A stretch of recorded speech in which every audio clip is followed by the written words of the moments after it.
ეს უკვე გვიანი მომენტია, როდესაც აგვიყვანეს მას შემდეგ, რაც ხარება მოვიდა. რეჟიმის სპეცრაზმელების მიერ ნაცემი გედევან კუპრავა ახლა TV პირველის გადაღებული კადრებით იღდგენს, რა სასტიკი მეთოდებით გაუსწორდა ოლიგარქის ომონი. ვიდეო მასალა, სადაც ხარებას რაზმის განსაკუთრებული სისასტიკე ჩანს, პირდაპირ მტკიცებულება არა მხოლოდ სპეცრაზმელების, არამედ ვახო გომელაურის წინააღმდეგ. მოვლენების ქრონოლოგია ასეთია. გედევან კუპრავას შავნიღბიანების ჯგუფი აკავებს სრულიად უმიზეზოდ. მიჰყავთ ხარებასთან კორდონში, შემდეგ კი ამების მანქანად ქცეულ დაკავების ფურგონში ათავსებენ. მთელი ამ დროის მანძილზე თავში მუშტებს ურტყამენ და აგინებენ. ბოლოში ჩანს, რომ ჩემი ჯდები მანქანაში იმდენი მიტყეს, რომ ბოლოს პოლიციელი გავწიე და მეთქი შევალ მე თვითონ არ აგიქვამენ როგორც პიროვნებას, აგიქვამენ ვიღაც მტერს, რომელიც უბრალოდ უნდა დასაჯონ, გაანადგურონ რაღაცა უკანან დაუზიანონ, ან ვერ გიტანენ და რატომ ვერ ხვდები. ვინ ხელმძღვანელობდა ხალხისცემას თბილისი მოვთან. შაბათის გუნდმა ექსკლუზიური კადრების გაშიფვრის შემდეგ მოძალადეთა ჯგუფის სავარაუდო მეთაურის ვინაობა დაადგინა.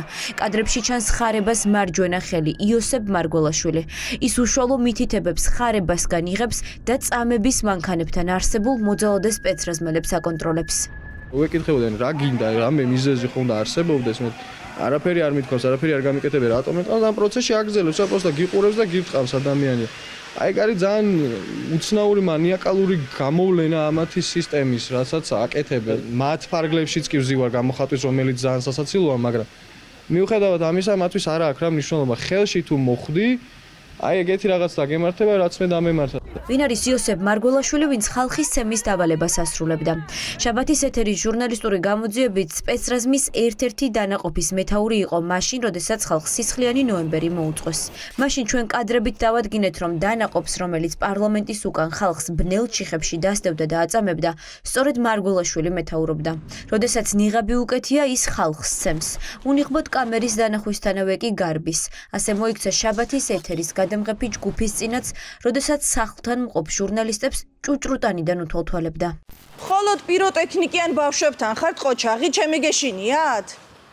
რა უხერხულია აივანზე რო იმალებით, ჩაცუცქული. გომელაურის რაზმის სასტიკი ანგარიშწორების მსხვერპლი გახდა სანდრო აბესაძეც.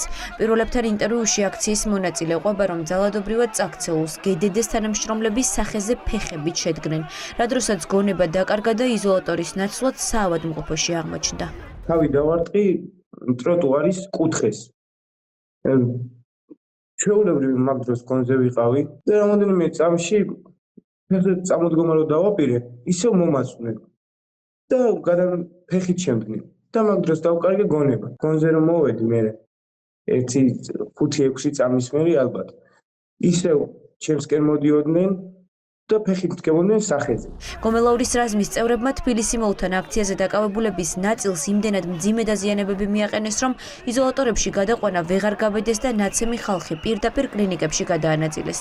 ამ დრომდე ინგოროყვაში აგრძელებს მკურნალობას მორაგბე და მწვრთნელი ლევან ობოლაძე და აქტივისტი გუკა კაპანაძე.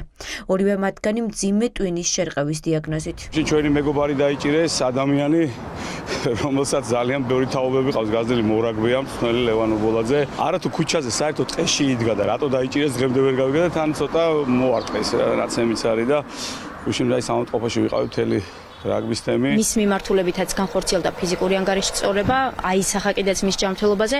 ამჟამად ინგოროყვას კლინიკაშია გადაყვანილი, აქვს თავის ტვინის შერყევა, ცხვირის ძგიდეს დაზიანება, კონკრეტულად კი გაბზარულია. გასულ ღამეს აქციაზე დაშავდა TV პირველის ოპერატორი ნიკო კოკაია.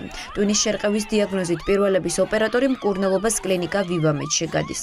ნიკო კოკაია საკუთარი სამსახურებრივი მოვალეობის შესრულების დროს მაშინ დაშავდა, როცა შინაგან საქმეთა სამინისტრო მშვიდობიან დემონსტრანტებზე ძალადობა დაიწყო. გომელაურის რაზმი მაქსიმალურად ცდილობდა, რომ ტელეკამერებს არ დაეფიქსირებინათ ძალადობის ის მასშტაბი, რასაც ადგილი მშვიდობიან აქციაზე ჰქონდა. სწორედ ამ მოტივით უშლიდნენ მუშაობაში ხელს ჟურნალისტებს. ვიყვრეს საკმაოდ აგრესიულები, ხოთაშორის საკმაოდ გამცხოვები.